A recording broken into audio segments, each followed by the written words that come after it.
passe la parole à Léo Couteleg. Je rappelle qu'il est maître de conférences en éthique et épistémologique des sciences contemporaines.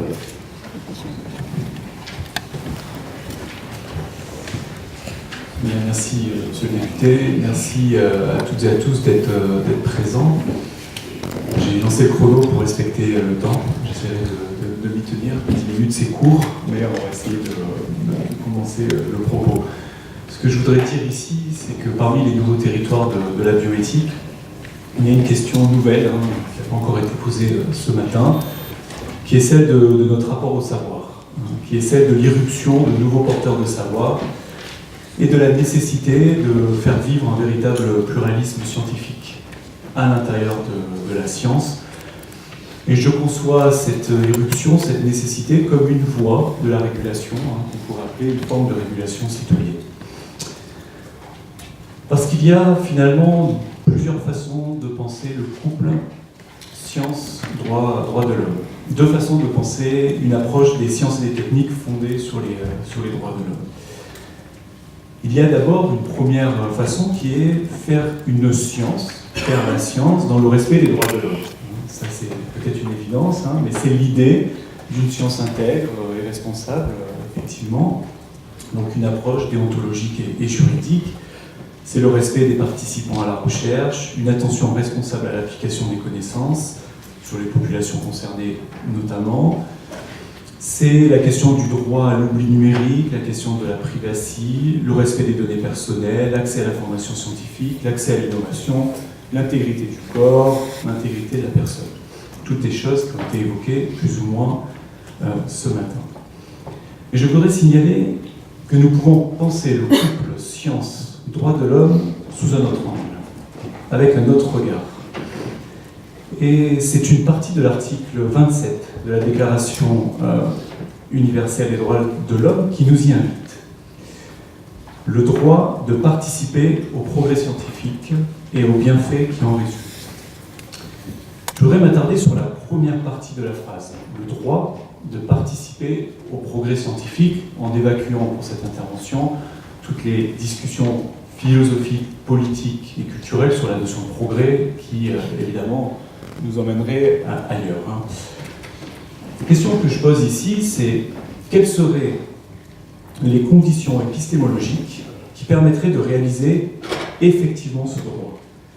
Et je crois que répondre à une telle question nous engage sur le terrain de ce que nous appelons en épistémologie la justice épistémique.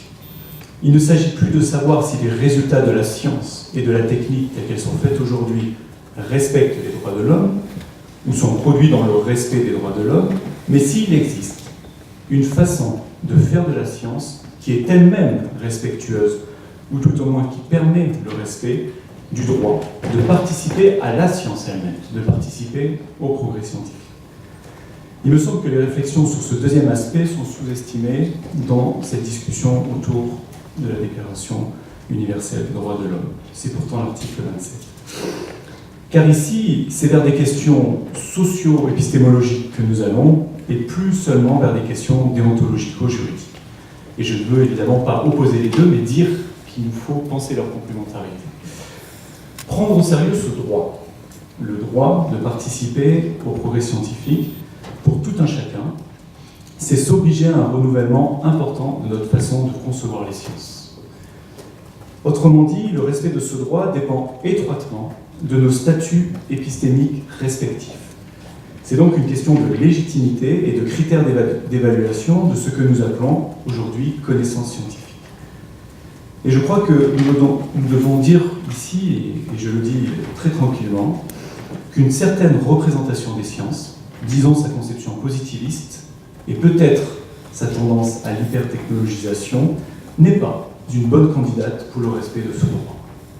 Sinon, à penser que le droit de participer au progrès scientifique implique d'accepter les canons de la rationalité dominante, implique d'accepter des méthodologies imposées, des normes méthodologiques décidées par les savoirs académiques, des logiques de hiérarchisation, de scientificité, de rapport à la preuve, finalement une certaine objectivité, aussi une obligation de neutralité, qui seraient des obligations ou des normes d'une certaine façon de penser la science. Toutes choses qui sont évidemment très importantes, mais problématiques pour une véritable démocratisation de la science, qui est, me semble-t-il, la seule possibilité, la seule voie pour le respect de l'article 27 de la Déclaration. Alors, quelles seraient les conditions de cette démocratisation de la science qui permettrait de rendre effectif ce droit de participer au progrès scientifique? C'est donc l'enjeu, comme je le disais, d'une justice épistémique, comme soubassement d'une justice sociale. Disqualifier le témoignage de femmes victimes d'agressions sexuelles. Invisibiliser la parole de la personne concernée par une maladie neuroévolutive. Ne pas reconnaître le savoir pratique des soignants et des proches. Juger archaïque des savoirs agricoles locaux respectueux des écosystèmes parce qu'ils ne répondent pas aux standards du modèle dominant, sont des formes d'injustice épistémique.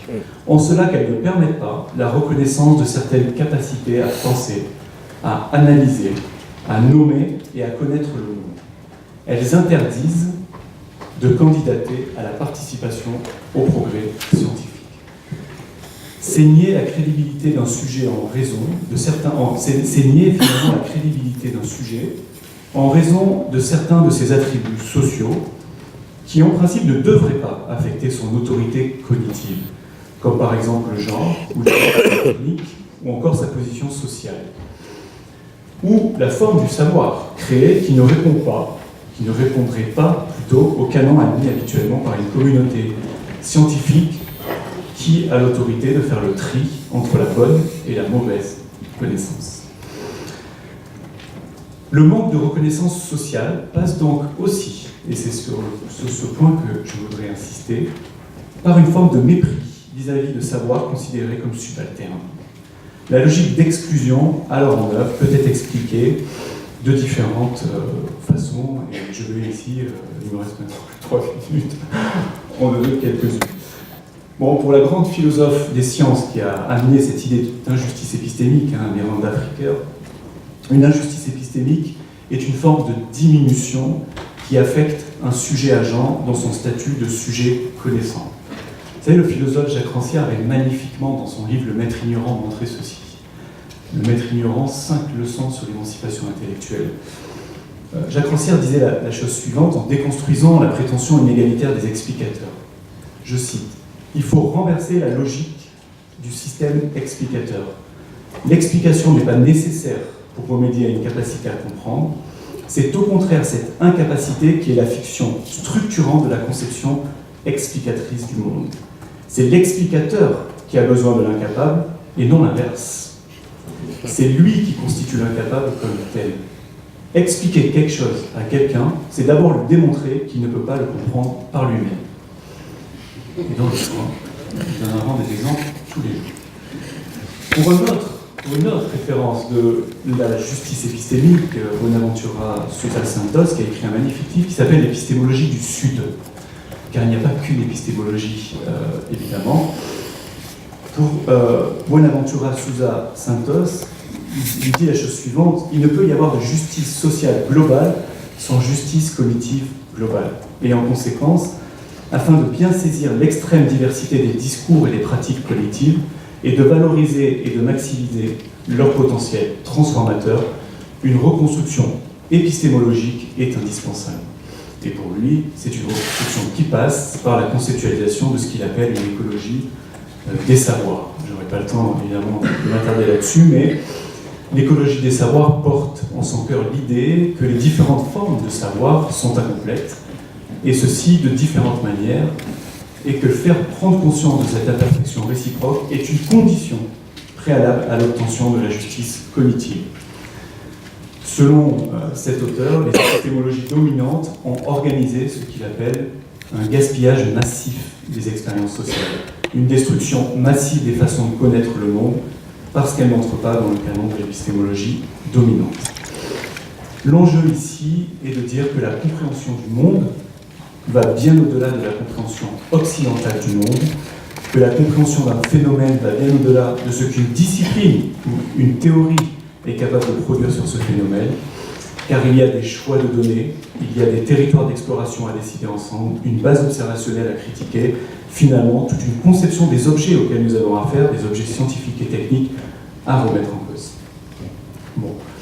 Vous voyez que, puisque j'ai dépassé mon temps, que finalement, lutter contre toutes les formes d'injustice épistémique est une condition pour instaurer une démocratisation des savoirs, et donc une condition nécessaire pour le respect de l'article 27 de la Déclaration universelle des droits de l'homme. Et je souligne pour terminer un paradoxe, c'est que cela demande d'abandonner, ou tout au moins d'atténuer la prétention à l'universalité épistémologique de la science, et donc faire respecter la Déclaration universelle des droits de l'homme demande de mettre en œuvre des méthodes qui atténuent cette prétention à l'universalité.